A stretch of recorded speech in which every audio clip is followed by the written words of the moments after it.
Mr. Merrick. Advantage. Jesus. Yes! Yes! News, Talk, and Entertainment Radio, 610 WIOD presents The Neil Rogers Show. Boy! To talk with Neil, call 751-WIOD in Dade, 524-WIOD in Broward. Outside the 305 area code, it's toll-free, 1-800-944-WIOD. And Cellular One customers can call pound IOD at no charge. Now, The Neil Rogers Show on News, Talk, and Entertainment Radio, 610 WIOD. Asshole, asshole. But That Wayne Huizinga's such an asshole. He yelled at Mandich, that greedy turd, because he wouldn't take a shower with Hank Goldberg. Asshole, asshole. H. Wayne Huizinga's such an asshole. He's just like Hitler and Eva Braun. What's that he's pounding on?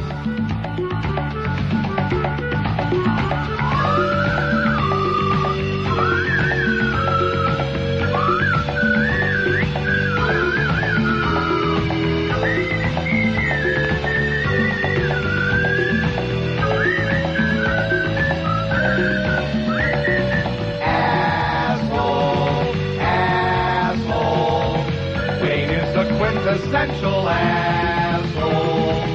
The only thing there is left to say is drop dead right away.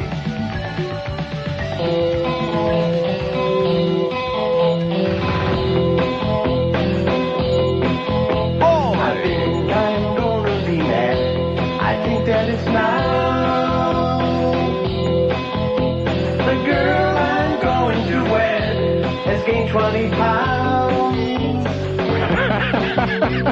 She's got a tuchus to wine. She's got a tuchus to wine. She's got a tuchus to wine. boy! She don't care. She says that the wedding plans are causing her stress. Yeah. I don't know how she will fit in her wedding dress. She's got a tuchus to wine. She's got a tuchus to wine. She's got a tuchus to wine. And she don't care. I'll tell you why your tuchus to wine. She don't eat right, she don't work out no more. She's gonna have to go on a diet to look like she did once before. Boy! I've done everything that I could. I pleaded and begged to try the Ultra Slim Plan or see Jenny Craig. Oh, she's got a tuchus to wine. She's got a tuchus to wine. She's got a tuchus to wine, and she don't care. I'll tell you why a tuchus to wine. She don't eat right, she don't work out no more. She's gonna have to go on a diet to look like she did once before. I think I'll try on my tux, and if by some chance, yeah, You jackass! it is too tight in the waist, I'll get some stretch pants. 'Cause I've got a tuchus to wine. Yes! I've got a tuchus to wine. I've got a tuchus to wine. We make a good pair. Yes! We make a good pair. We make a good pair. We make a good pair. Neil, God! We make a good pair. 10 afternoon at WID. They got this Greta Max von Sydow, whatever its name is on CNN. I'll let you know when something's going on, but in the meantime, there ain't nothing going on. There's still 4-play and 5-play, and there ain't nothing going on, okay? So you can feel free to listen and call and diddle around. Although,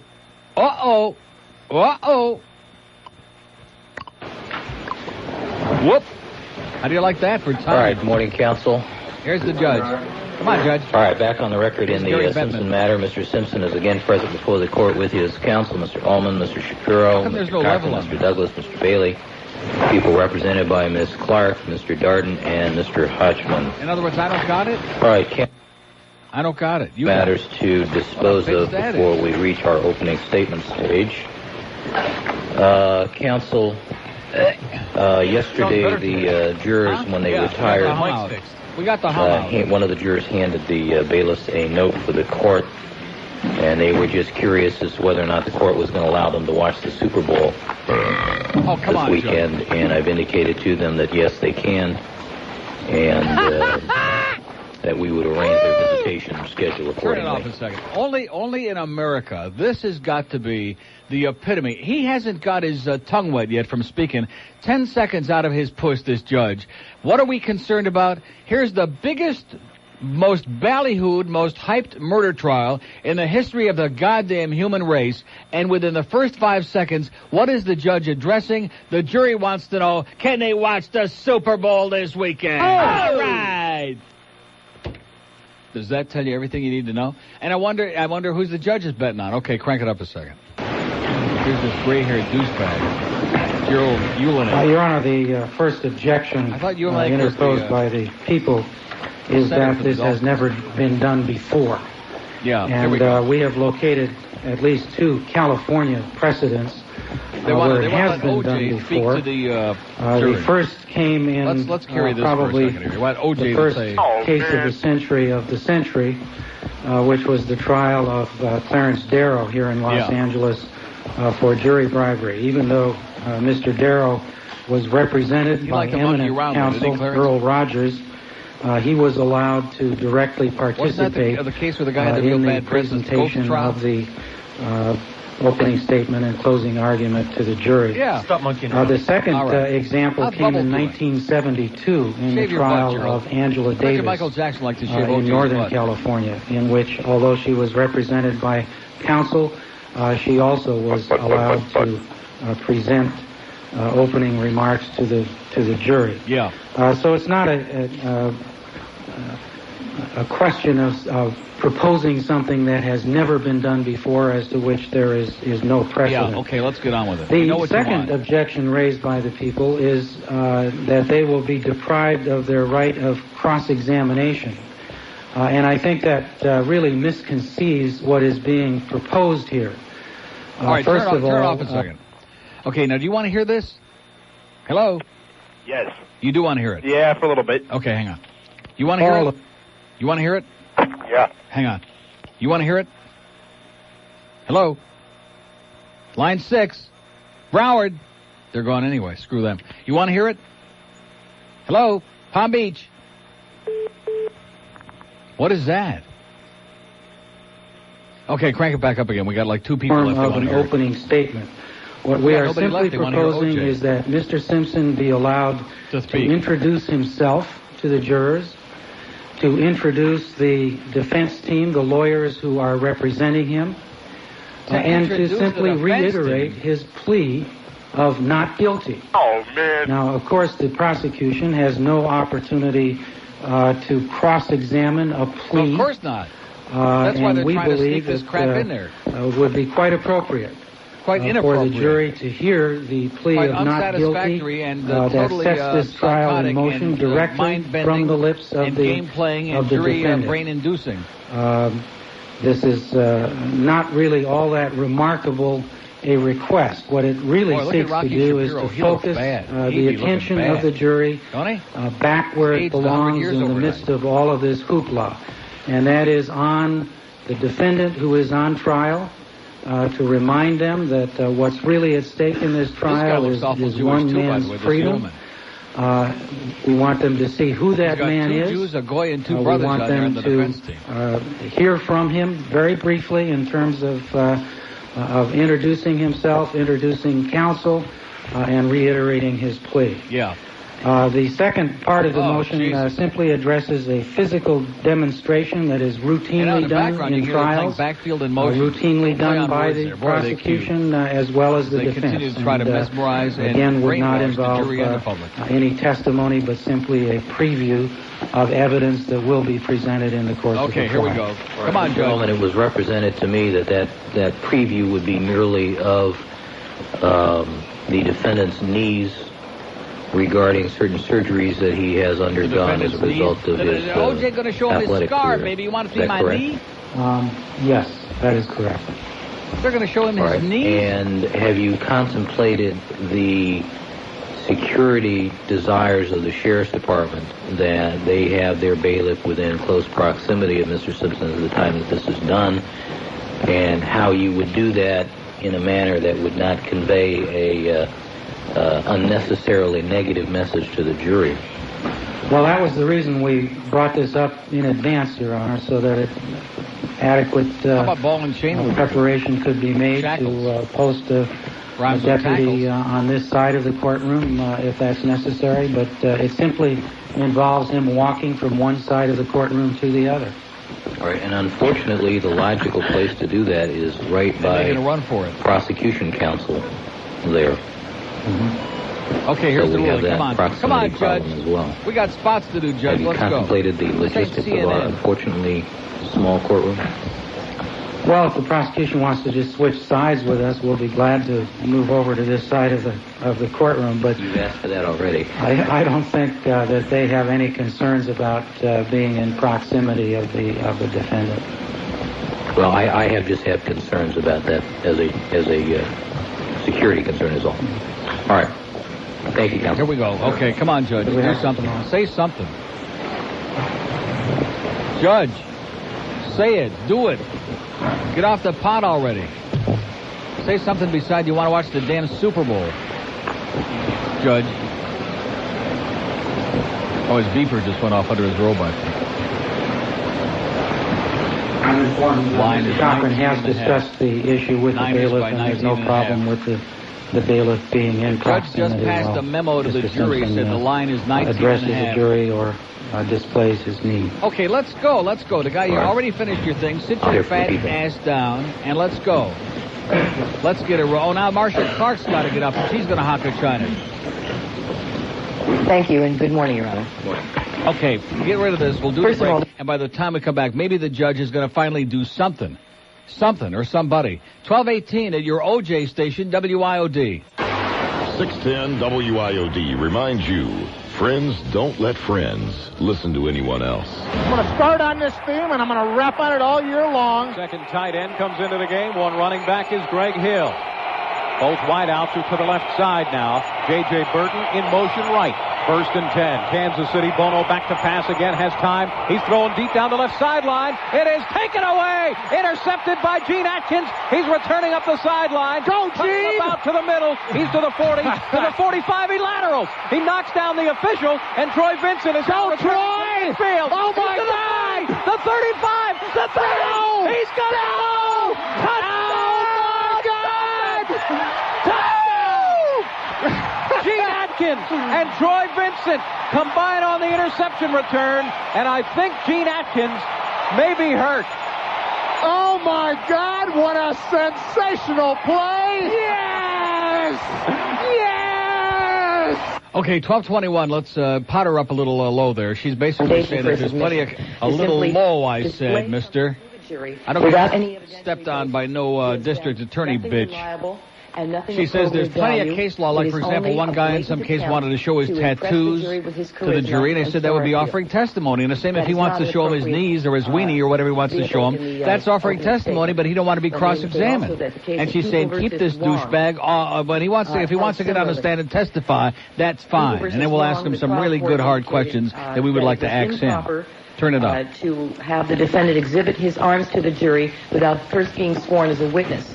That case, and like she also said, turn it down. 812. She says on the morning in question, I mean, this is the end of January of 95. The thing happened on June 12th of last year. He was playing golf that morning. The week before the murders, he completed an exercise video. So if he's going to cry that he's like in such bad shape, too stinking bad, turn it up. the court was upheld, and it was determined that if it was a testimonial, if it was being offered as testimonial evidence, it was properly refused when the defendant declined to be sworn as a witness and subject himself to cross-examination. Yeah. It also ruled that if the offer was a demonstrative one, then the trial court was justified in rejecting it on the basis that it was irrelevant. As I've indicated to the court yesterday, his arm was being offered on May 2nd. Now, when a judge starts opening up his push, then we'll... Condition of his arm. Down. Off position. Shut up, bitch. Okay, let's go to Sunrise. Hello. Neil. Yes. How you doing? How do you like it so far? So far, it's pretty pathetic. Yeah. Hopefully it goes a little better. But I got to keep things in perspective. No one's called in today to complain about Erin. I just had to call in again. Oh, that's good. And say she still sucks. I listened again. She still sucks? It's so pathetic. Yeah. But the thing is... But she does have one hell of a sense of humor. I hope she has a great butt. And I still have she has a tremendous butt. In fact, she was the inspiration for that song we just played, Talk Us Too Wide. What about the one before where I Love Butts? What is it? Yeah, that was it. Now, the thing is, and someone mentioned it a couple days ago, is that if she didn't get... you guys should do a test where she doesn't get any calls for like 15 minutes and see what happens. Yeah. Because she just goes from... We should disconnect the passion lines is what we ought to do. That would fix her ass pretty good and see what she does. Watch her fake her way through like I'm going to do for the next 172 days here. 172 days! Oh, my God! This is like a death sentence. He's going to get off, and we're the ones that are getting punished. How do you like that? That's America for you. Oh, God. And then the hockey, too. You went to the game last night. Yes, sir, you bet. How could they lose? How could they lose? It was easy. It's called no defense. And the brainstem. I was sitting actually pretty close to the brainstem. Were you really? And he was right next to the other, what's his name? Bernie Kosar. Yeah. And Yvonne Lindell with a bad teeth. As you were saying earlier, Bernie always has that kind of, like, cheesy, dumbass smirk on his face. Yeah. Always very happy. Yeah. Too bad he can't throw the ball. Huh? Too bad he's... Well, when you throw side saddle, I guess you're happy a lot. But it was embarrassing when he turned right. He turned right to Huizenga, who at least, whether you like him or not, is a man with a few bucks and owns the teams and everything. And Bernie turns right to Huizenga and says, Don Shula, oh! And Wayne turned red as a beet. It was beautiful. Anyway, I just hope we beat up on these Lightning this week. Otherwise, we'll definitely be bumping. Okay. Have a great day. You too. Pot it up. Judge is sitting there with his finger up his nose. He's picking a winner. Oh, no, he's reading the racing form. Oh, now, don't analyze it. Get this guy off, this douchebag on CNN. Judge is looking... What is it? The judge is checking out case law. He's got a couple of books. He's got a Playboy in that one there. And his eyeballs are rolling around like a roulette, like a pinball machine. The holding, 1348-9 give the factual exposition. 1350 gives the ruling. Yeah. And... Oh, now don't do this. What is this? The O.J. Simpson trial there. CNN is putting a slide up on this thing. What the hell is that? And they're going to a commercial break. Okay, kill it. So he must be going to analyze this thing now for a couple of minutes, because you know that when they go to commercial break, that it's like in a football game. When they take an official timeout, it's a TV timeout. So even in this trial, not to say that the media is orchestrating this at all, of course, but when they come back from the commercial, they give him the signal. They flash him, the little red light goes on in the courtroom like during a hockey game, and as soon as the light goes off, he says, well, I've decided to take a good dump and I'll come back. Here's South Miami. Hello. Hello, Neil. Yes. I'm still dying over here. So how do you like it so far, huh? He's going to let him watch the Super Bowl this weekend. And, of course, you notice how the sports people have made the O.J. thing into a sports story. Of course. So I wouldn't be at all surprised if they sneak a few things in here. And then they're going to bring back the old O.J. commercials of him running to the airport to the Super Bowl. Exactly. You're going to see McDonald's emblems on that. I believe it. Listen, I got one thing to say about this, about the San Francisco 49ers and all those neon fans and all those people who want a neon down here for the Dolphins. Yeah. I have one thing to say. Yeah. First and goal on the 5-yard line with 6 minutes left to go. Cowboys down by 10. Yeah. They're not going to win. There's no way San Francisco got a chance. But with the official standing 5 feet in front of him, they don't throw the flag because he's neon Dion. Hey, no penalty. Cowboys lose. They got their ass kicked. Cowboys got their ass kicked. Cut the crap. Hey. All right, listen. They got their ass kicked. I got a birthday Steve Young and Jerry Rice and Taylor and those guys, they just tore them apart like a matzo water. They were on Troy Aikman like stink on Wayne, man. Like stink on the brainstem. And there's always next year. I bet you the brainstem does stink, too, when you think about it, you know? Nasty. Yeah, it's in there. It's covered with all that blood. Well, wait a minute. It's middle of lunch hour. Listen, I got a birthday wish going out if I can. Okay. My dad's listening, and he turns 51 years old today. 51, almost as old a fart as I am. Almost. Happy birthday, So, Pop. I hope your prostate's okay. Happy birthday, Chico. And if you could play either the Bridge Tender or Parliament Lights, because those are his two favorite cards. Parliament Light, though, that's the convenience store. Yeah, Is that exactly. in the thing, George? No, that's on CD. Oh, it's in there. Okay, wait, I'll get that, because the Bridge Tender's worn out. He needs a long rest. Okay, he's got emphysema real bad. He's listening all day. The Godfather, the series is the best movies ever made. Absolutely you and correct. Are loyal fans of you and them. You're a man of great taste. Take care. Have a great one. You too, Neil. Happy birthday, Chico. So, language lab part. Oh, and I got to go into here and get it. See, I'm kind of like laying back because this is going to be a very interesting thing. We're going to have to finesse our way through this. And, of course, our programming department is staying out of this, which is probably just as well. Let's see, disc 645. Because, ordinarily we'd say, well, the people who want to watch and listen, et cetera, they're going to be gone. Well, we can't accept that. Because if we accept that, we're going to be out of business for 6 months. Now, the people who listen to the Coast and Hot 105, they be gone, okay? Because they're all on the OJ. But as far as we're concerned, we can, mix and match. We can, throw a couple of bits in there, let the judge take a little dump every once in a while, and it'll fit in perfect. And I bet you this will fit in perfect, too, between now and when he comes back and says, keep his ass away from the jury. Language tape number 6. The convenience store.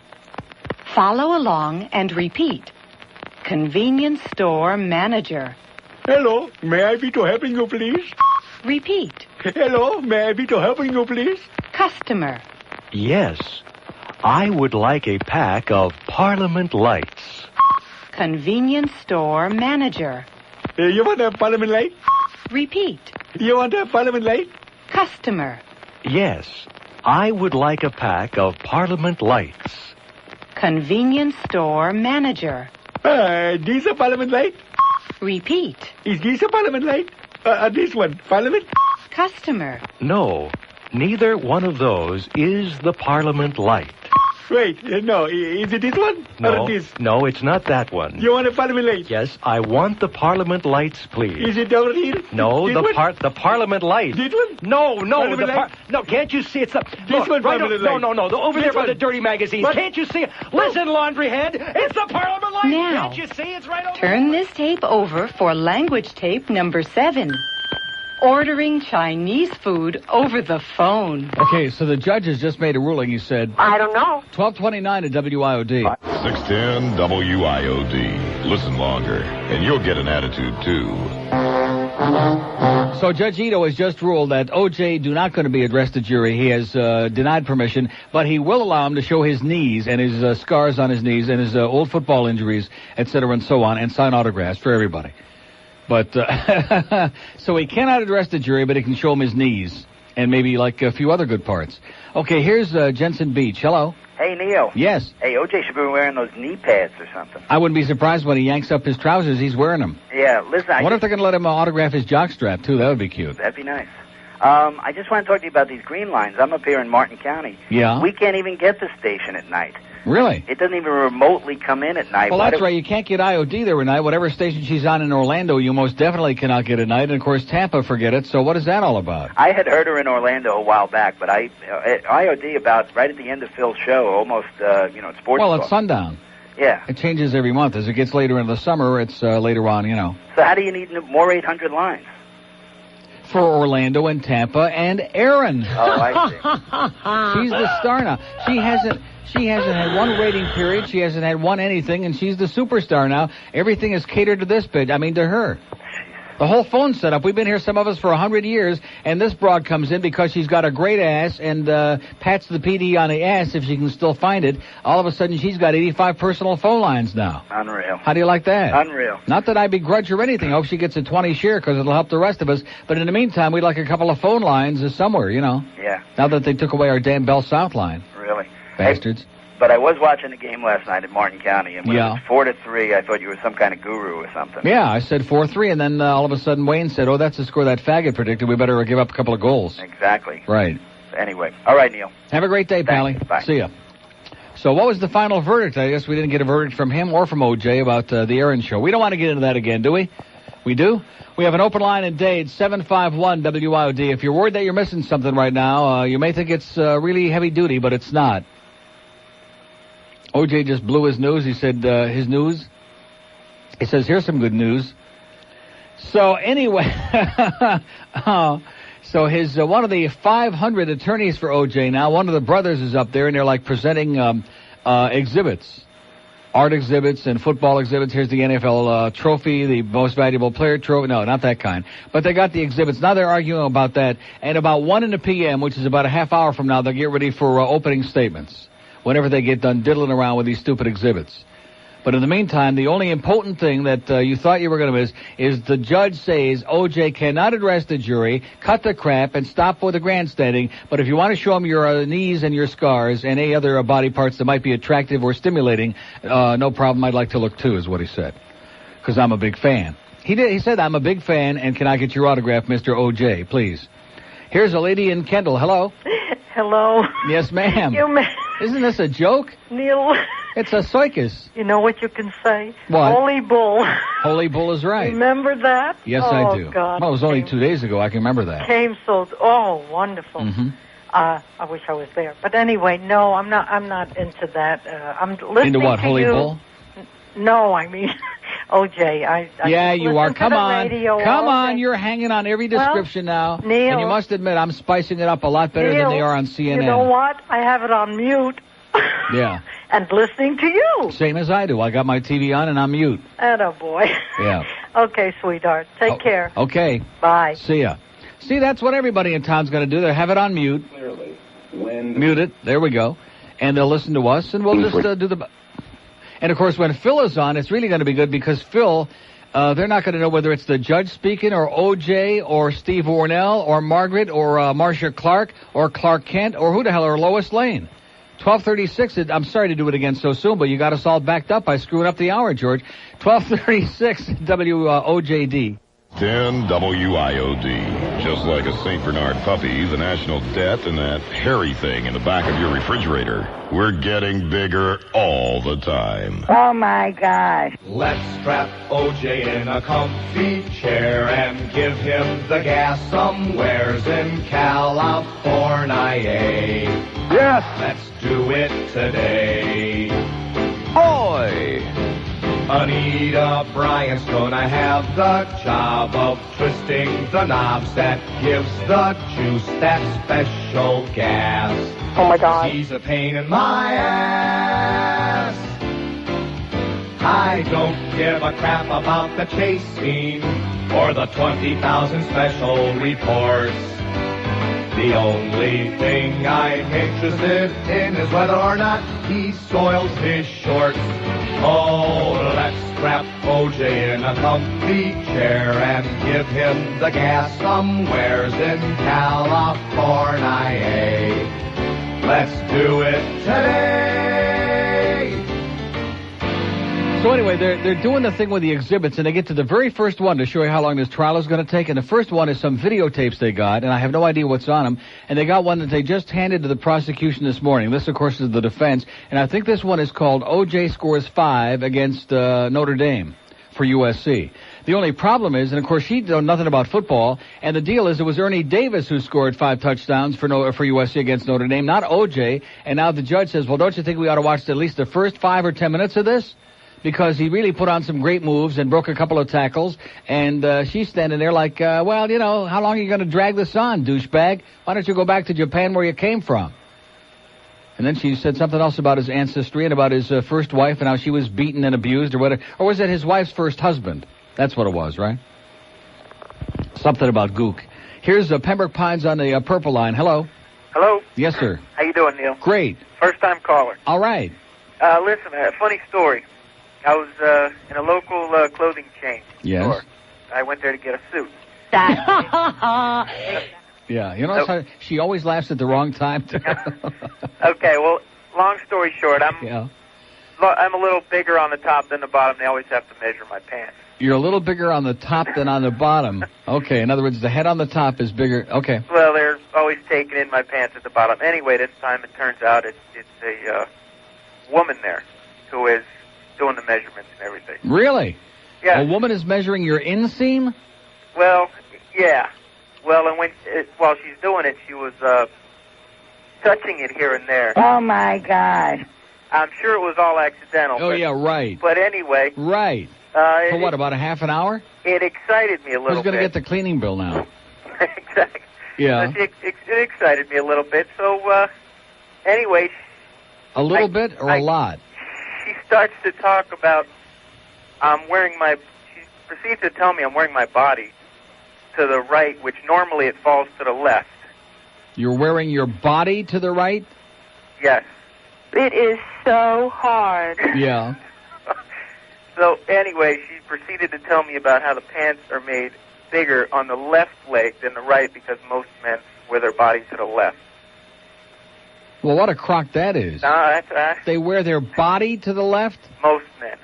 It falls to the left. Anyway. It's so big they have to make a bigger pant leg for it? I guess so. Oh, give me a break, man. I've heard some wild tales. To it or what. You know what? No, it's true. It's true what? When tailors measure you, they ask you if you're a left or a right drape, if they're a good tailor. They don't ask me that. They say, where do you put that button mushroom? You got to be kidding me, a left or a right drape. Now, this call is intended to make all of us feel inferior is what this is. Anyway, I want to congratulate... So, in other words, Peter North was hanging south. Is that what you're saying? I want to congratulate you on your numbers yesterday. They were great. Especially your 10 to 11, which I always switched you from Howard. Right. And, thank God. And what... you're always complaining you don't get paid enough. I think you need to mention to your superiors there that Howard, look how many people they have on the payroll for Howard in there. They got right. 5 people to help him out whenever he runs out of Well, I'd be material. doing a lot better, but they have to pay George so damn much, that kind of drags me down a little bit. So anyway, about that caller earlier, about the events, why people are later in South Florida. Yeah. I think it's pretty obvious. It's the area we live in. My sister married into a Cuban family, and they're late to everything. Oh, yeah. An hour late to everything. It's Cuban time, right. So exactly. So that's why in South Florida you have all these people arriving late. Even the Jews do that, Cuban time. Have a great day, Pally. Could I call somebody a douchebag? Sure. Jason, you're a W-do form chasing douchebag, and they should send you to Canada. Okay. Bye. See ya. Open line on the purple line at cellular 1 pound IOD. We're keeping you adrift. CNN is in a commercial break right now. This is going to be heavy duty. I should be getting paid extra. We should both be getting paid a lot extra for as long as this trial goes on. Because Mark Furman and the gloves. It indicates plural. At no time How do you like Mark that? Furman so testify, and the chart is misleading. We're giving you stuff that even language. CNN not giving you. They're busy running spots. People object to the use of the plural.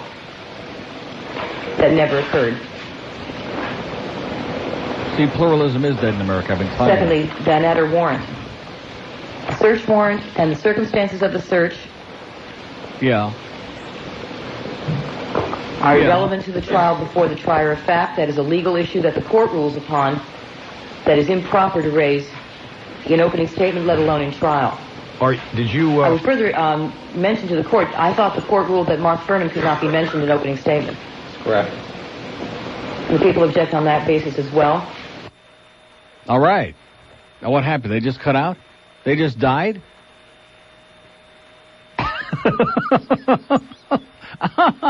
Well, I think Ted Turner got pissed off because CNN cut away to commercial break, and he doesn't want AP Radio or CBS Radio, the other networks. Now, you're telling me that The Young and the Horny is on? That CBS is running soap, but I have a feeling that when the opening arguments start at 1 o'clock, what's going to happen to Nick? Are they going to slice him right off in the middle? That would be bad and painful. What's going to happen there? I can't be wasting my time with The Young and the Horny, although now I can tape it again now that I know they're feeding it, and this is very, very confusing. So for the 8 people out there who don't have cable at all, we're doing one heavy-duty service. 1246 at WIOD. 610 WIOD. More gas than Exxon. 1250 at WIOD. You can say that again. Here's Sharon Mahoney in Puerto Rico. Well, I'll be damned. Hi, Neil. What's going on, Sharon? Oh, God, you wouldn't believe all the crazy things are going on. Yeah, like? Well, now for something completely different. My brother-in-law is making his debut at the Metropolitan Opera. Well, isn't that great? Another Pavarotti. Yeah, his name is Barasorda, though. His name is what? Another mouthful, Barasorda. Barasota. Barasorda, or Yeah, La Barasorda. Sorda, yeah. If you're, Tommy La impaired. Mm-hmm. Listen, Neil, what is this, more gas than Exxon? That was so, weird. what's up, Sharon? Well, I have another child. Yeah. You know I'm the mother of the Sharon universe. is a baby-making machine, by the way. She has 87 children since she left us about 4 or 5 years ago here at WIOD. You know how glad they are I left before I started having them? And we have about 72 people who've replaced her in that orifice, by the way. There are about 85, 90 people who've followed in your footsteps. Well, when I called this morning, I called the newsroom, and I was like, well, who is there that I know? It turned out no one's there that I still know. There's nobody here that I know currently either, by the way. Well, but you're lucky then. Yeah. It's just all a blur, isn't it? I just come rushing in and rushing out. I have some friends of mine that are big fans of yours. She sent me a tape when she called you. They live in the Bahamas. Mm-hmm. So I'll say, hi, Stephanie. I know she's listening. In the Bahamas, huh, man? Yeah. Well, isn't that great? So I have a house now. I'm not on the boat anymore. The boat got too small. Now, let's see. You're not with Terry the Pirate anymore. You're with somebody else. Sure. No, the pirate. Oh, really? Yeah, it's Miguel the Pirate, though. Luis Miguel the Pirate. No, not Luis Miguel. Oh, what a shame. That would have been a good in. So anyway, the Metropolitan Opera House, February 7th. Was that a shameless plug? Yeah. Oh, I had never done it before. And what's his name? Luciano Lasorda? If you wish. Okay. His name is Antonio Barasorda. Barasorda. Yes, and my new for your son's father, name for your father. is James Michael. Yeah. And he came out looking very Irish. Uh-huh. And so I named him well. My daughter is Alma He's an Rose. opera singer? Well, what is he, some kind of a fag or something, Sharon? Well, I don't think so. I think he's like kind of, he likes the ladies. Yeah. Which is, you know, you got ones who dress time up, for you mean. something unusual and different, Neil. The ones who dress up like ladies, yeah. Well, he's actually going to be dressing up as a clown. Uh-huh. Oh, well, that cinches it for me, yeah, okay. Yeah, Pagliacci, you know. Uh-huh, great. Pagliacci. Well, listen, Sharon, it's really great talking to you, but, you know. I know, you got to go, Neil. Time marches on. We got the OJ business going on here. Not that you're not important to us, but, you know, OJ. Yes, well, the world you know. revolves around his ass.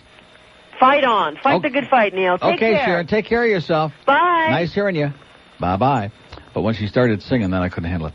Okay, we have an open line in Dade, 751, Purple Line. Well, we got not too many open lines. People are hanging on here just so they can hear it on the damn phone. Oh, here's the defense tape. Now, what is this? This is O.J. climbing the stairs. What is that? It's a defense tape of somebody going, oh, that's the crime scene. Yeah. And there's a bunch of how the they're showing what? Cops botched the investigation.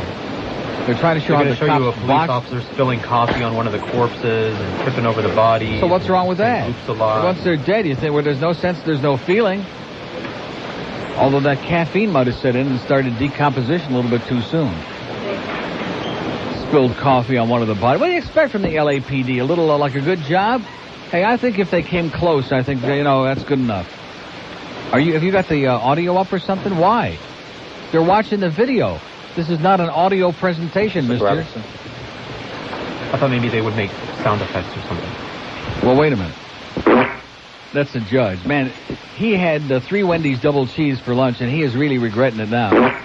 You notice how he's like squeezed, his cheeks are squeezed together real tight on it. See, that's bad when you're court. In fact, when I... What? What are you looking at? What are you getting excited about? I was coughing. Oh, well, turn that down a minute. When I left WNWS and they tried to sue to keep me from going over to INZ, and I was in limbo for about 2 or 3 months. This is years ago. And then we had to go to court. And, of course, my good friend Judge Rifkin, formerly Cheryl's husband. Oh, the judge. The judge. He's a good friend of mine. He's 180 years old. But anyway, he was the judge. And when came my turn to testify on this thing, I get up there, and, of course, you know, you're sitting there for a long time in court. And all of a sudden I had to pee. I mean, real bad. How I got through that thing on the witness stand, all the while I'm sitting there, and, well, did your contract say this, and did Don Corleone say that, and did Dave Ryder ever steal a freight train at INZ? And, man, when I got through that testimony, I flew out of that courtroom down the hall. And, of course, in these courthouses, trying to find a turlet, man, is unbelievable. Oh, well, that's on the 3rd floor. Take the elevator, the one that's stuck over here, or run down the stairs and go and tip the judge $85. He might give you a secret passkey to the judge's turlet. It was brutal. So Judge Ito has got some bad gas, and they're watching the videotape of the crime scene, trying to prove how the prosecution botched it all up, and the L.A. cops are incompetent. We don't need a trial to prove that to us. We already know that. Just bring out the Menendez brothers. They'll tell you. Oh, and now speaking of that, you notice on the Susan Smith thing, where they're going with that, she was molested. When she was 17 years old, that's the new deal. What a concept. She was molested. See, I want to say something that may be very revolutionary to you, okay? But the fact that somebody was molested years ago or 6 months ago don't kind of excuse, in my mind, the fact that she had enough common sense and enough wits about her to go and fall in love and get married and hop in a sack a whole bunch of times and make a couple of babies and raise them until they were old enough to drown and then take them out in the car and drown them, okay? She was molested. She's so misunderstood. Like my mother says, she feels sorry for the poor little thing. Here's Tamarack. Hello. Not going to understand it because I feel sorry for my poor little thing. Hello, Tamarack. Gone? Somebody's on there. Somebody's tying up one of our lines, I think. They're gone. Open line at Broward, 524 WIOD. Here's Fort Lauderdale. Hello. Neil. Yeah. How's it going? Great. I went and visited you at Peaches the other day. Right. And got a little autograph in the thing. Yeah. And went to the Panthers game last night. You're sure getting around, man. Yeah, it was depressing. What, the game or coming to Peaches? No, the game. Yeah. Yeah. It was depressing. It's, I mean, you know, we didn't expect to beat Pittsburgh in the first place, but then as long as you got a 2-goal lead twice in the game and it looks like the Bees are playing unconscious, why not just go ahead and win the damn thing, Well, I actually thought they were going to win. Yeah, so did I. But, you know. But then once it got to be 4-4, I'm thinking, oh, boy, this is going to be bad, eh? Yeah, it's going to be a blowout. Well, I think the reason why nobody showed up is because I think they were giving away free Heat tickets. Yeah, that would keep me away. Yeah, exactly. Got a card for you. Okay. Greg, I flushed them. Oh! Oh! Okay. This Greg, man, he has created quite a cult following, and hopefully they'll encircle him and keep him the hell away from us.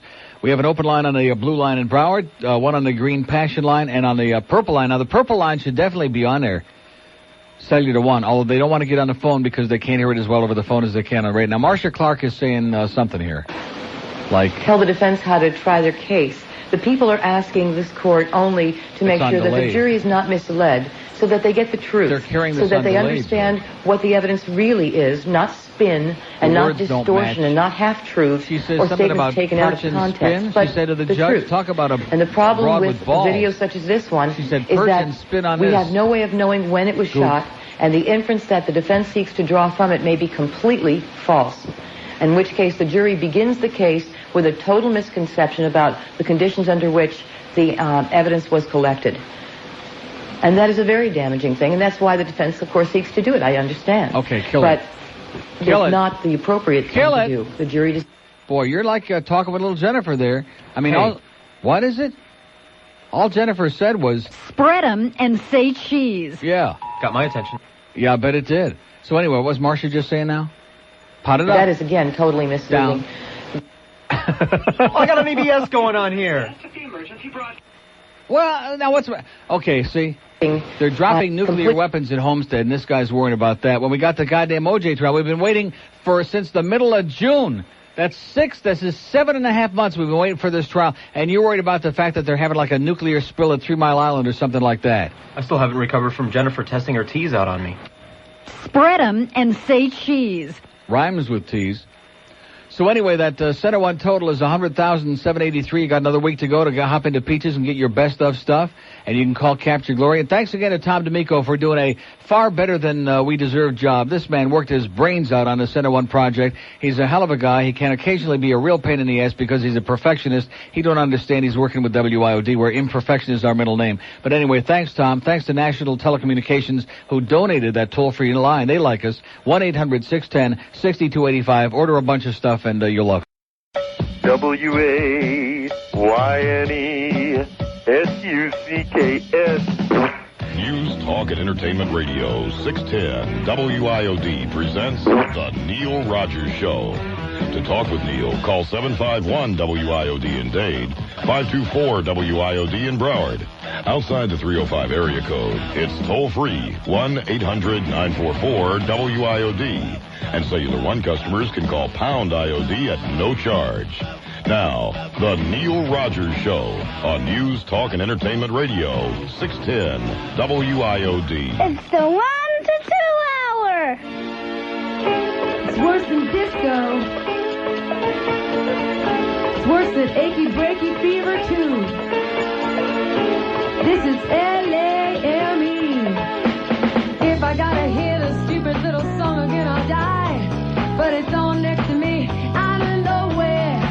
Looks like it's Sheryl Crow or nothing.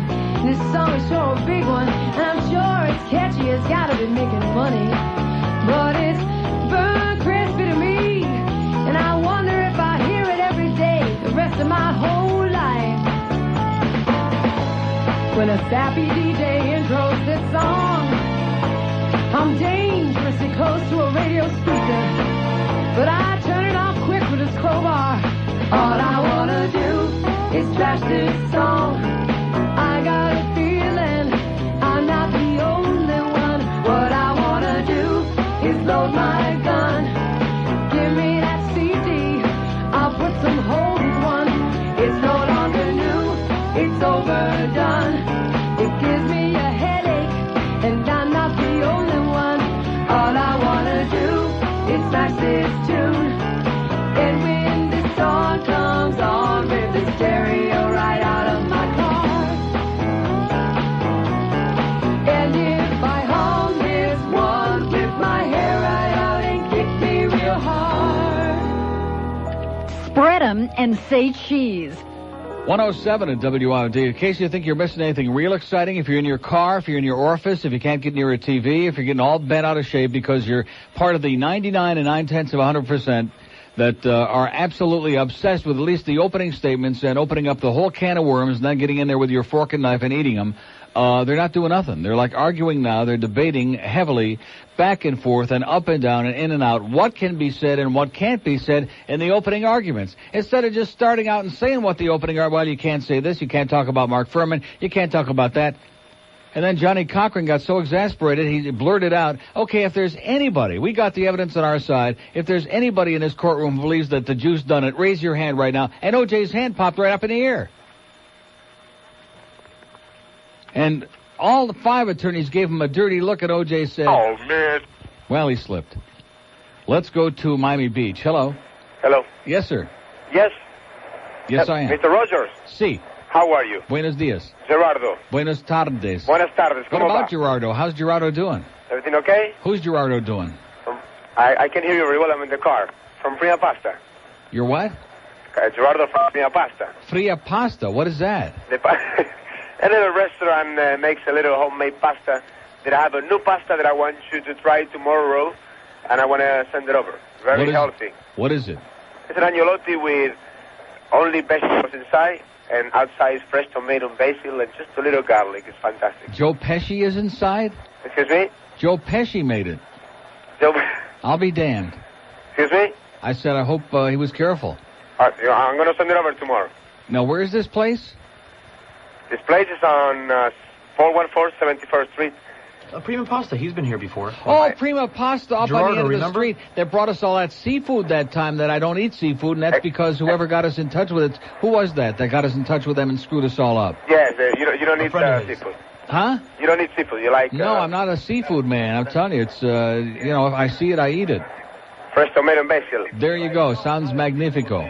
So, do you want me to, tomorrow for lunch, what time? Tomorrow for lunch would be beautiful. About 11:30. 11:30, I'll be there like not the last time. I'm not going to let the bridge stop me. Beautiful. All right? Well, nice Molto talking. bene. Molto bene. Molto bene. Arrivederci. Hey, listen, I have your picture right in the front of the restaurant. You have to come see it. Probably chasing everybody out. Eh? When they see that, they probably all run out. Yeah, we got right there in the front of the restaurant. Beautiful. I'll see you tomorrow. I see you tomorrow. Ciao. Ciao. Arrivederci. Ciao. Arrivederci. And ciao. Okay, we have an open line in Dade, 751, and one on the green line. There ain't nothing going on. They've even got this geek on CNN who's sitting in there like filling in the gap. Now they're going to a commercial break. Does that tell you how bad it is? They're going to a commercial break. Oh, well, I'll be starting. I don't want Phil to get upset, but I have a feeling that the opening arguments could be like right about 2:05. Are you positive? Here's a lady in South Miami. Hello. Hey, Neil. How you doing? Pretty good. The Young and the Horny's on today, too. I know. Isn't that amazing? And I haven't been setting my tape at night because I'm assuming it was going to be preempted this week. Am I missing anything good? No, right now it's the old hag and the... And the Vietnamese crowd is in there again today. No, so it's the old hag, and now it's Victor, and Yeah. nothing good. No, good. Thank God. Nothing good. I guess they knew it was OJ week regardless. Hey, I went to the hockey game last night. It was my first one. Yeah. It was very exciting. It was exciting. You got to say that. It was very into it. But, we were talking about the blockbuster Disney influence on everything. Mm-hmm. Do you notice on the scoreboard when, they want you to clap your hands? Yeah. It's Mickey Mouse hands? Oh, that's right. Isn't that Mickey scary? Mouse hands and Betty Davis eyes. Yeah, it's frightening. Oh, wait. Nick and Sharon, they're talking. Oh, wait a minute. Nick and Sharon are on? Well, Yeah. wait a minute. I can flip it real quick here. Wait a second. Oh, boy. Looking pretty good today, guys. Both of them. Right? Yeah. Yeah. Got that hair straightened out, Nick. That's nice. She ran her fingers through it, and the hair, too. If they want to go out, they're going to go out, and to hell with that Matt, and who's going to murder him, and, so you want my prediction? What's your prediction? That he's going to find out about the rape, and Matt's going to get murdered, and it's going to turn out they think it's him, and then they'll think it's who else could it be? But it's going to turn out to be her mother, the old lady. In the wheelchair? Right. She's going to roll over him in the wheelchair? She's going to roll over in her grave, and she's going to kill Matt's ass. I'm telling you right now, somebody's going to shoot him, and first it'll be Nick they suspect, and they'll suspect Victor, and they'll suspect everybody and their brother-in-law, and of course they'll suspect Sharon, but it comes to find out in the end, I believe it's going to be the old bag. Wow. Who's getting younger by the minute, you notice. Yeah, I have noticed that. Boy, I wish we could get whatever pill she took that got her hair went from gray to dark black, and she lost 20 years, but she gained 50 pounds. So it's kind of a trade-off. All right, you can't have everything. Oh, and she's going in the closet, and there's oh, no, I already saw this one. This is the one where he makes her put the coat on. This is the one that I taped last Thursday, so they are behind, see? Because this is already Tuesday. I already saw this. And she puts the coat on that he bought her, and she says, well, button it up, and I want to see how it looks, and here you go. So I already saw it. Ah. Nothing too exciting. Nothing too exciting today? But they're going to go out to some restaurant, and then Nookie and Victor get all upset, and Victor's going to go out there because he finds out where they're going, and probably this is when Matt's going to get, he's going to get offed. Cool deal. Yeah. I'm not into that Matt guy. Huh? I'm not into Matt. No, not at all. Too much makeup, too much heavy pancake makeup, bad attitude. Mm-hmm. Yeah. Kind of like Ryan and his lipstick. Right. Yeah. But They finally got Nick's lipstick straightened out. Yeah, I noticed that today. He looks normal. He Ryan looks fine today. Ryan was too pink the other day. Did you see Too that? pink, yeah. That wedding that never happened in the hospital? Yeah. Ryan's lipstick was way too pink. Yeah. Not doing him any justice. Yeah, Ryan finally shaved off that schmutz, though. He's at least moving in the right direction. If he just dumps that Nina now, he'll be all right. Well, listen, have a great Can't day. have everything, Thanks for alerting us. All right. See ya. Bye-bye. Bye-bye. We have an open line in Broward, 524, and one of those passion lines is open now. If you'd like to comment on the Aaron Summer Show from Orlando or Tampa, we'd sure like to have your comment. Not at 1-800-944-9463. How did she do in the book? She wasn't here? Well, how come she's got 72 phone lines now? She wasn't even here. She's got 28 Orlando lines, 63 Tampa lines, 175 local lines, all on it. Now, let me ask you a stupid question. Do you remember back before when we first got coerced into going on SUN in Tampa, George? And we had an 800 line, or a couple of 800 lines, that flipped over, and they could also be Dade or Broward lines, whatever that was? We had one 800 line, but they made the concession, because we complained, about letting the 800 line roll over into the Dade and or Broward lines. Well, why can't we do that with this line 7? That was a temporary measure until they could put in more 800 lines, which they did, and that's why we have all these lines now. So when Aaron showed up, just a minute. Line 7 used to be the Bell South Mobility line before those douchebags took out our line because they like censorship. But why is it that since that used to be a line that we can use, meaning we, all of us... It is. That rolls over from our regular 800 line. It goes from 8 to 7. I understand that. You're not listening, man. What I'm saying is, why can't that be both like the other lines were? Or why can't line 8 be that? An 800 number that also rolls over when it's not being dialed 800 to a Dade line or Broward line.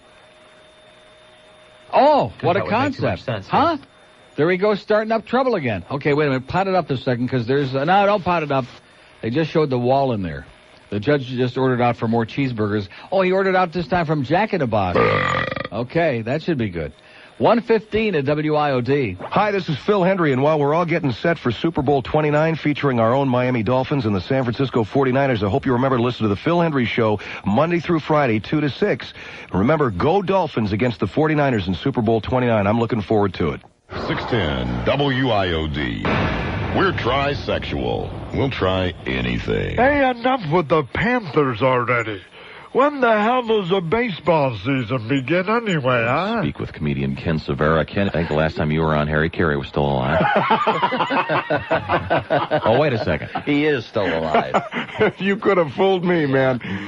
I'm doing Harry karaoke in my act now. Harry karaoke? Yeah, well, you have to assume that at some point Harry's going to get sick of singing Take Me Out to the Ball Game, so he'll probably bust into something by Zeppelin. Hi, hi, mama, saw the way you move. Gonna make you sweat, gonna make you groove.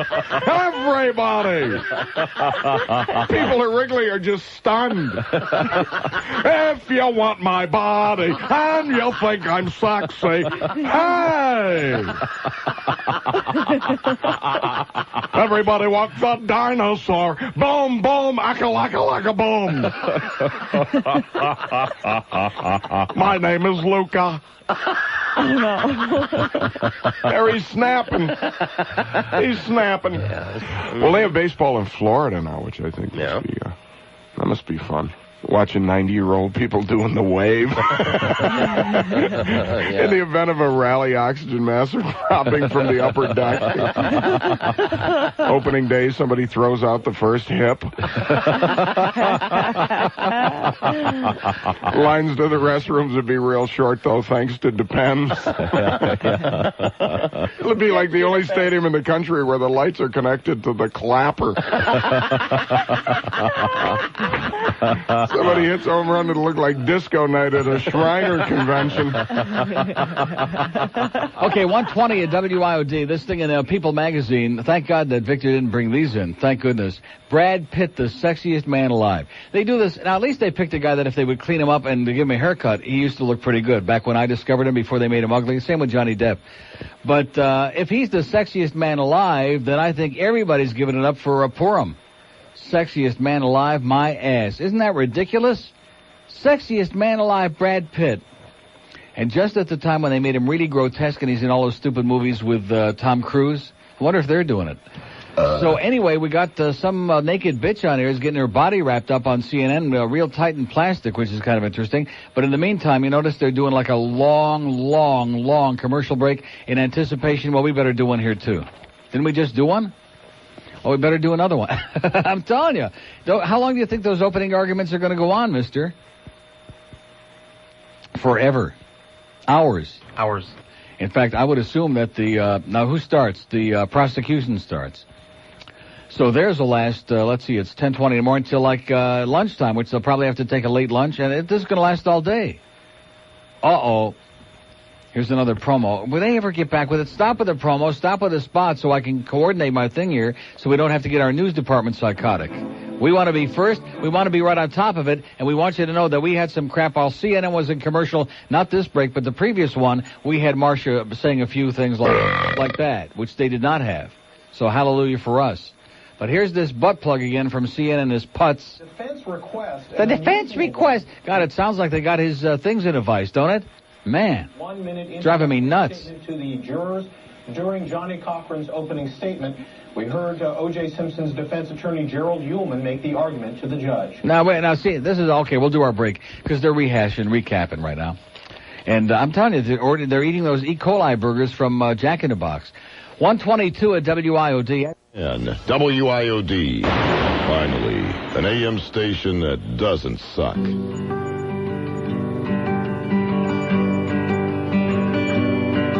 Sometimes I feel myself. Oh!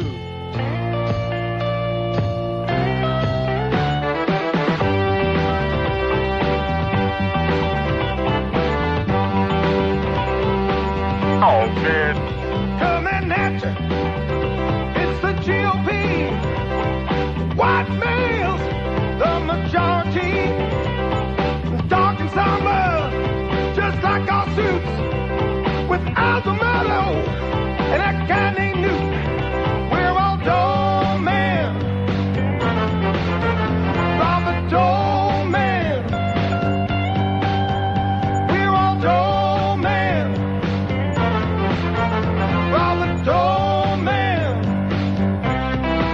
Oi! We on Congress, we run the show. Clinton wants Just say no.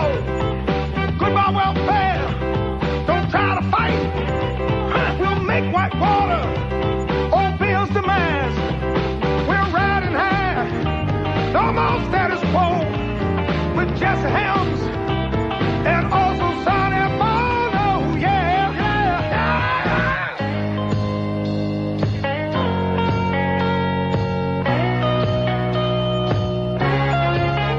We're all doormen.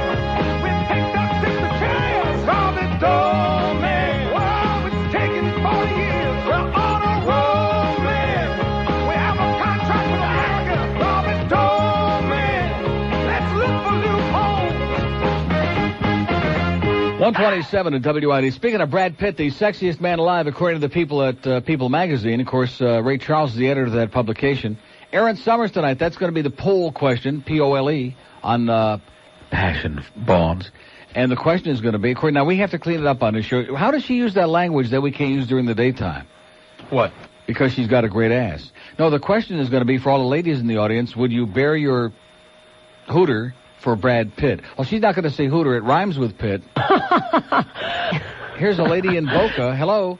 Hello? Yes, ma'am. Neil. Yeah. I was also at the game last night. All right. And I don't know if everybody's watching the same game I was, but I hear everybody the whole entire time, and on your show this morning, everybody making fun of and tearing on Joe Cirillo. That's right, and deservedly so. He sucks. Not as bad as Keith Brown sucks. Well, you're right. He was pathetic, too, but I say Keith Joe Brown was in a doesn't class. realize that he's allowed to touch the puck when he's out on the ice. No, he's not. It's in his contract. He's not supposed to touch I guess it. so. That must be what it is. Right. And Cirillo wasn't out there for 2 of those goals. Yeah. But Keith Brown was out there all the time. Cirillo stunk the joint out. He was terrible. He let in both goals on the Islander game on Saturday. He was out there.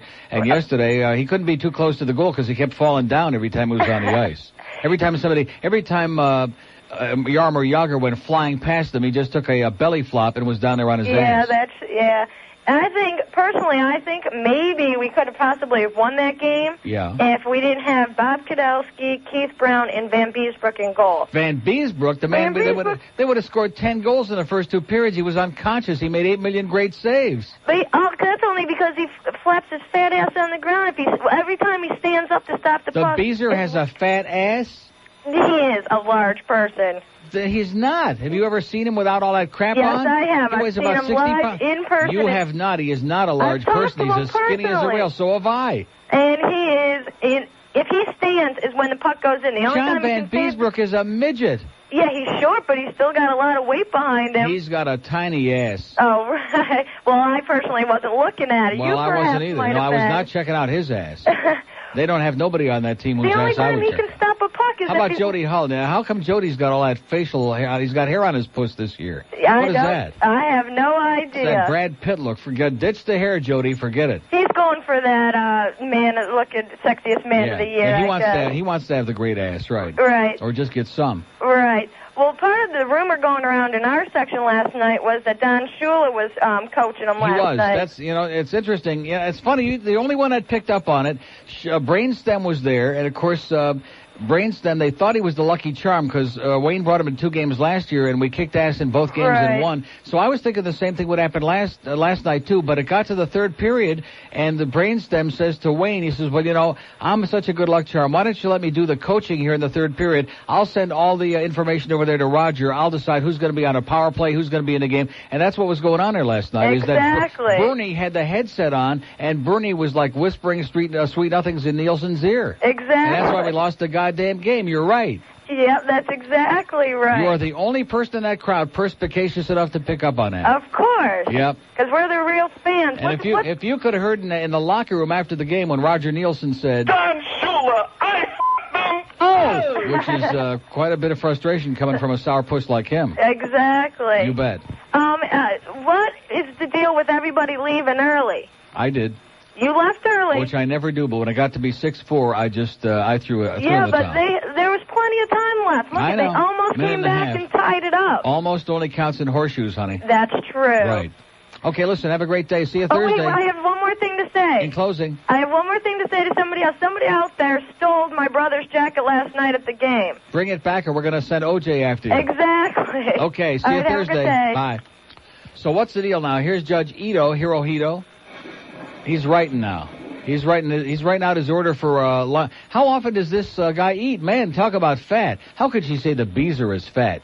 You ever seen John Van Beesbrook? He's a little twerpy guy, and he wears 600 pounds of hockey equipment. He looks like a lard ass. He's a little guy and a great goaltender, and we love you, Beezer. We don't care what they say. And don't forget, by the way, those hockey pads over at Denise Potvin Sports. Oh, and, that Brad Pitt. No, Brent from the Denise Potvins now comes by last night, gives me a song and a dance. They still have only $1,200. This is the most important thing of all. Forget the O.J. trial. They still have a $1,200 bid on those hockey pads that the Beezer wore last season and in the All-Star game and the autographed picture that goes with it from Denise Potvin, that all the money goes to Center One. And I says to Brent, I thought they were going to announce this and the PA here, which all the hockey fans are there. That would really goose it up a lot. All the people who are into collectibles and hockey stuff. And he hemmed and he hawed. So once again, Dean Jordan and Wayne Huizinga and the Ganze Mishpacha over there, because it's an IOD thing. No, we won't do that. They wheeled out that phony, silly, embarrassing radio, that QAM piece of turd for no reason there at the beginning of the game, and had all those silly calls up there. Oh, here, they all stood up right now. The judge just farted, and they all stood up. They're airing it out. They're airing out their differences. That's what they would hope to image in front of the. Now, what is this? Is the jury coming in? They're all standing. Yeah, they're waiting for the jury. The jury's coming in? Shuffling them in. OJ's trying to take off. Shapiro is standing on his feet. You notice that? Which Shapiro's about 3 feet tall also. He looks like Beezer Jr. with a bad hairdo. Boy, that Chuck Alfieri could sure help Bobby Shapiro. All right, good morning, ladies and gentlemen. Good morning, Judge. Here we go. Have you got it on there? Pot that baby up. Statements made by the lawyers in the case. Thank God we took that break. We remind you from my instructions to you yesterday that any statements made to you by the attorneys during the course of their opening statements are not evidence and should not be considered as such by you. These opening statements are normally given by the attorneys to sort of give you an overall view of the evidence that they intend to present. To manipulate public it's to give you a roadmap, so to speak, as to how to evaluate the evidence. Yeah. This case, as you know, will be relatively long, and by necessity, some of this evidence will be presented to you out of chronological or logical order. So they'll need to explain to you the case that they intend to present. All right, are both sides prepared to go forward, Mr. Paquin? We are, Your Honor. Yeah. Yes, we are, Your Honor. All right, do people wish to make an opening statement? Let's go. Yes, we do. All right, you may proceed. Come on. 41-year-old Marsha Clark, leading the prosecution team. Let's get with it, bitch. Get up out of the A chair. veteran of more than 20 Come on, trials. here she is. Look at that. She just... However, she hands off she to handed the Willie ball Darden, off. one To of Willie. the deputy prosecutors. Let's listen now to He's at the Willie 40, Darden. the 35. The Brown family, the Goldman family, Go, Chris, go. and the Simpson family. And to you, ladies and gentlemen of the jury, good morning. I think it's fair to say that I have the toughest job in town today. Except for the job that you have. Your job may just be a little bit tougher, but your job, and like my job, both have a central focus, a single objective, and that objective is justice, obviously. It's going to be a long trial, and I want you to know how much we appreciate your being on the panel. We appreciate the personal sacrifices you're making by being sequestered. We understand that can be difficult. And I'd like to thank you in advance for keeping the promises you made to us when you were selected for the jury initially. You promised to be fair. You promised to be open-minded. You promised to hear and see and carefully consider all the evidence in the case. And you promised to find this case, to come to a verdict in this case solely on the basis of the evidence and the law given to you by Judge Ito. And you promised to do that based on the law, based on the facts and the evidence, and nothing else. You promised us that you had no hidden agenda, that you only wanted to see justice done. And you promised us that you would do everything you could under the law to see that justice was done.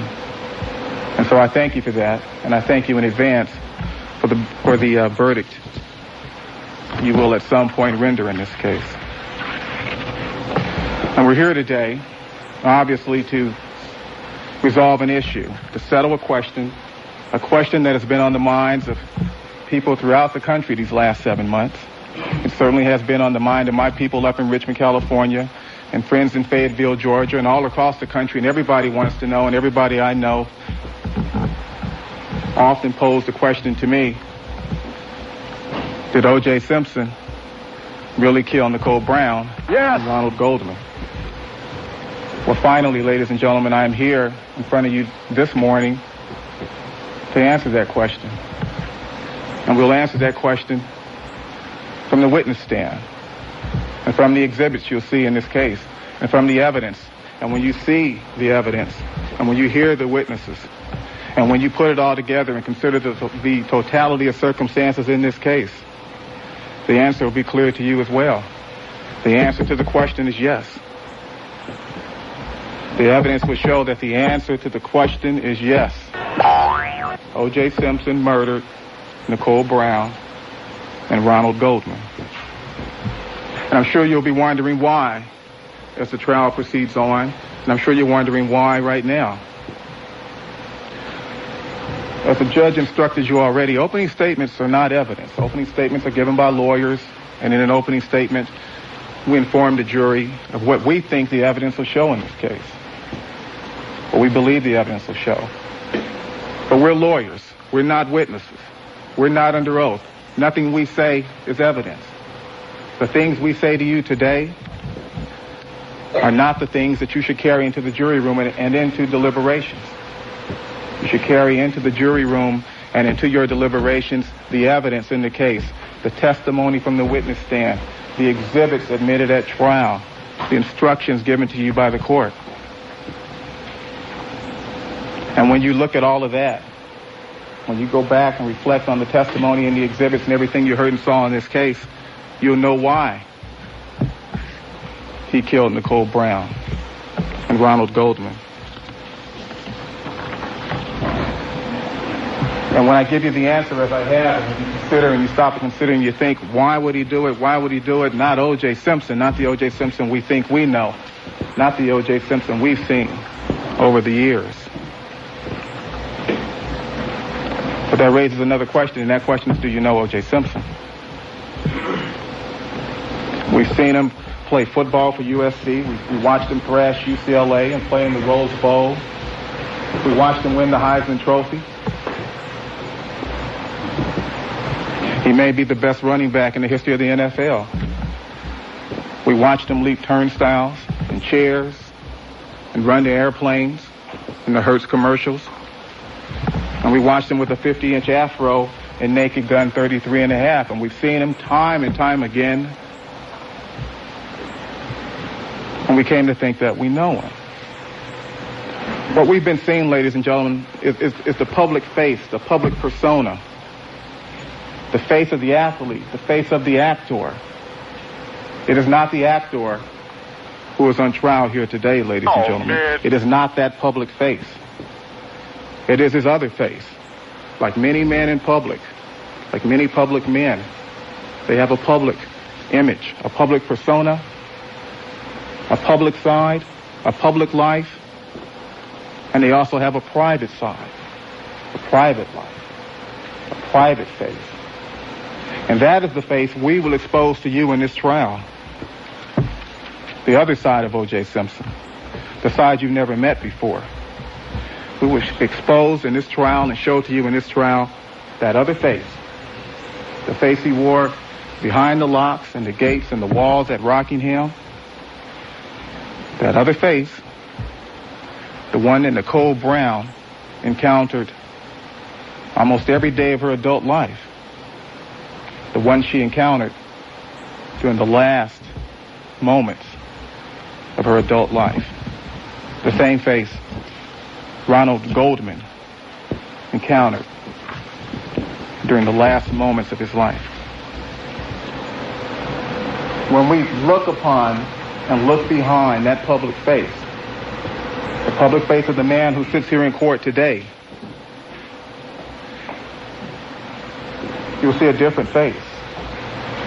And the evidence will show that the face you will see and the man that you will see will be the face of a batterer, a wife beater. Are you an abuser, a controller.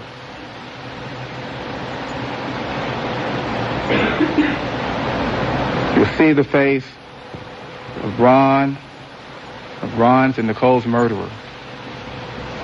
To understand what happened at Bundy, we need to examine this defendant's relationship with Nicole. Because when we do, we can discern from that, we can see a motive. We can see his motive for killing his ex-wife. And I submit to you, ladies and gentlemen, that as the trial proceeds on, and as you hear the evidence in this case, that motive will become clear.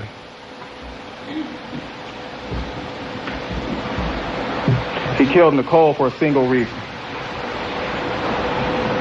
Not because he hated her. He didn't hate Nicole. He didn't kill her because he didn't love her anymore, because in his mind, he did.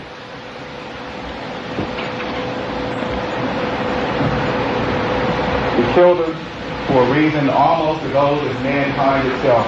He killed her out of jealousy. Are you sure? He killed her because he couldn't have her. And if he couldn't have her, he didn't want anybody else to have her. He killed her to control her. Control is a continuing theme. It was a continuing theme. The central focus of their entire relationship. By killing Nicole, this defendant assumed total control over her. By killing her, he committed the ultimate act of control. By killing her, no one else could have her. No one but him. And he killed Ron Goldman. And he killed Ron Goldman for another reason. He killed Ron Goldman because he got in the way. He killed Nicole because he had a problem with her, as men and women sometimes do have in relationships. They have a problem. And this defendant's problem, the man in the courtroom, I think he stated his problem rather eloquently. He had his weight, as he stood over his body at his weight. And he said then, and he said on other occasions, and I quote, he said, while standing over that casket, while standing over Nicole's body, my problem was that I loved you too much. But it wasn't really love, ladies and gentlemen. And this will be reflected in the evidence, and the evidence will establish this, that it wasn't really love. What this defendant had for Nicole Brown wasn't love, it was obsession. He became obsessed with her. And his obsession was so great that he developed a need to control her. And his need to control and his feelings of obsession, his obsession was so great that when he came to realize that he could not keep her, he killed her. Because to let her go would mean to lose control of her. To let her go with Ron Goldman or someone else would mean to lose control. He couldn't have her. And neither could anyone else.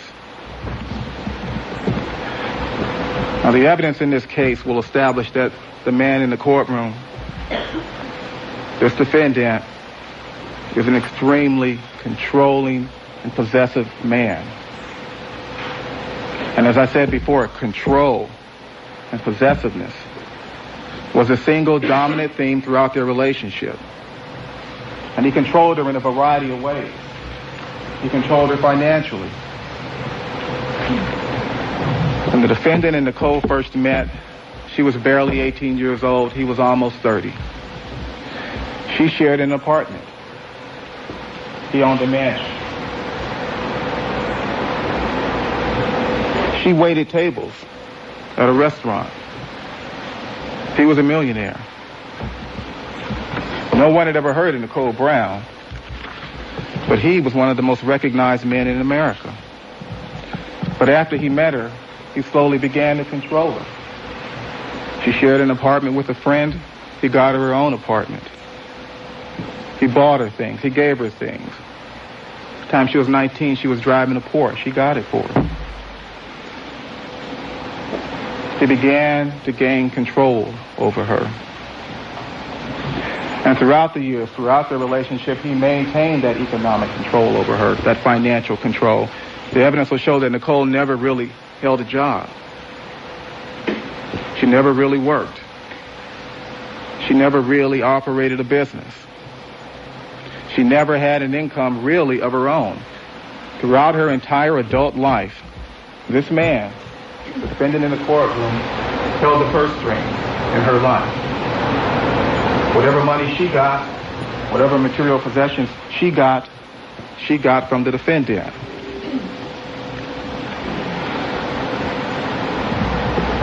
People can sometimes be bought.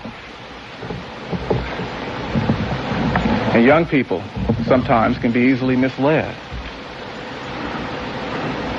Nicole was a very young woman, if a woman at all, when she first met this defendant, the man seated in the courtroom. And as the years went on, and as they continued to date, and as he gained more and more control over her,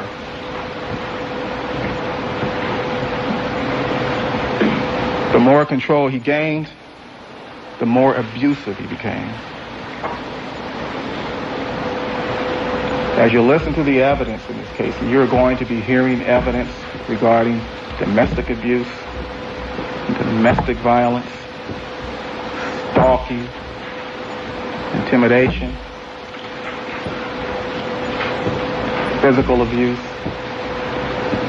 wife beating, public humiliation.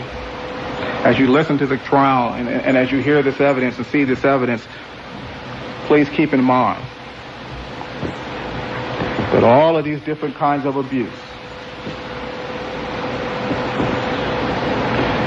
were all different methods to control her. Let me proceed on. The evidence will show in this case that he abused her mentally. He stripped her of her self-esteem. This defendant dictated the way Nicole would dress.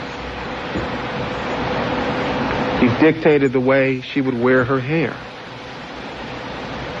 And when he didn't like her appearance, he would criticize her, he would humiliate her to the point that she would cry. If he didn't like her shoes, he'd go out and buy shoes. This is what I want you to wear. Wear this. Look like this. She was not a Barbie doll, ladies and gentlemen. The evidence will show that he was so controlling that he attempted to define her identity. He attempted to define who she was.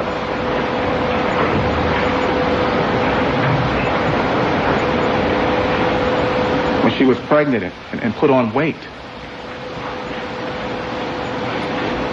the evidence will show that this defendant was so abusive that he called her names. He called her fat. He called her a pig. And he did this in the presence of her family and in the presence of her friends. And he humiliated her. And that is the face we intend to expose in this trial. That's the other side of this defendant we're going to show you in this trial. And by doing these things and by hurling these insults, he stripped her of her self-esteem. And when you're controlling someone financially, and when they have no self-esteem, and when they have no identity, you have them. You control them. The evidence will show that this defendant, this man in the courtroom, was a very controlling and possessive man. And that the dominant theme throughout their relationship was his control of Nicole Brown. But he did more. He did more than just demean her in the presence of others. He attempted to isolate her, sometimes from some people.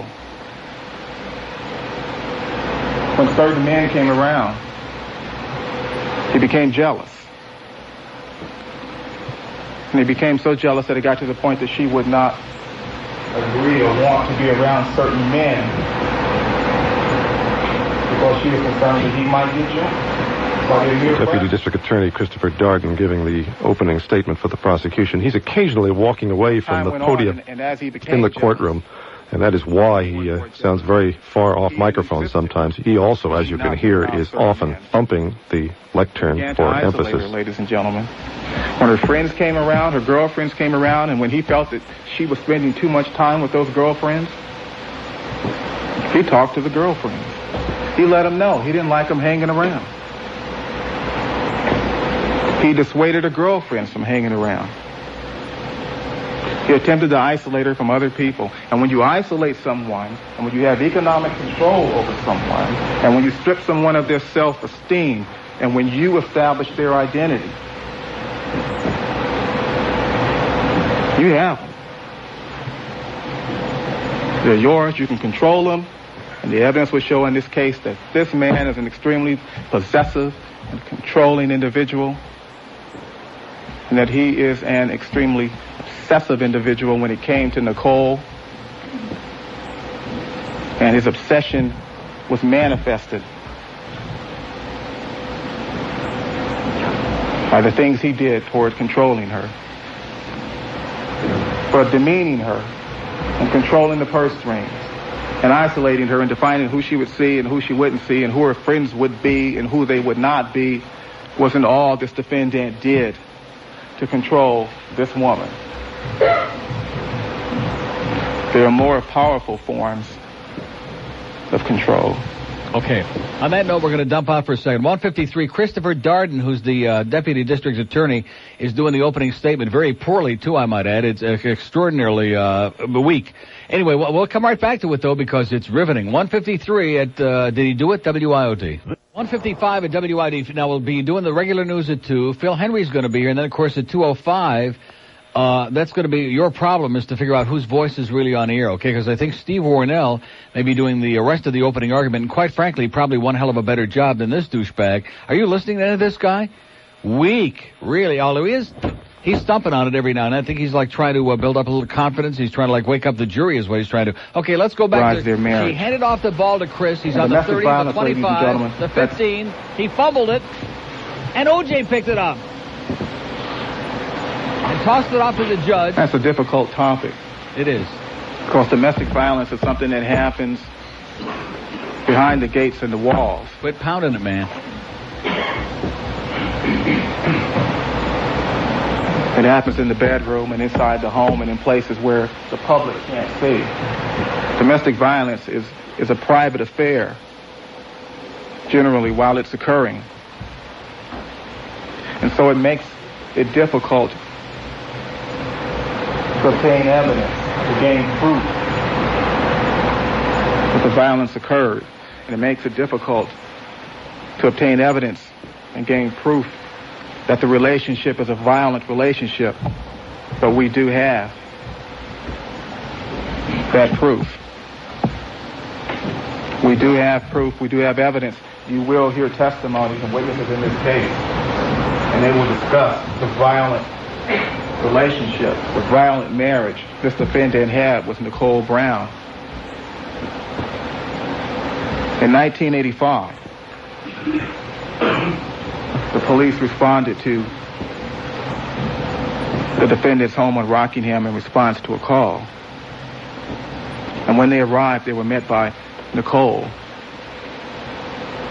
She was crying. She was upset. Her face was puffy. Deputy District Attorney Christopher Darden beginning the prosecution opening statement on this first day of opening statements in the O.J. Simpson murder trial. I'm Mark Smith. You're listening to continuing coverage of the Simpson murder trial from AP Network News. I was trying to leave, and when I tried to leave, the defendant grabbed the baseball bat, and he took that baseball bat and smashed the windshield of my car. This is 1985. Yes. And as they looked around, these law enforcement officers, they looked to the right, and they saw a white 450 SL Mercedes-Benz. And the windshield was smashed out.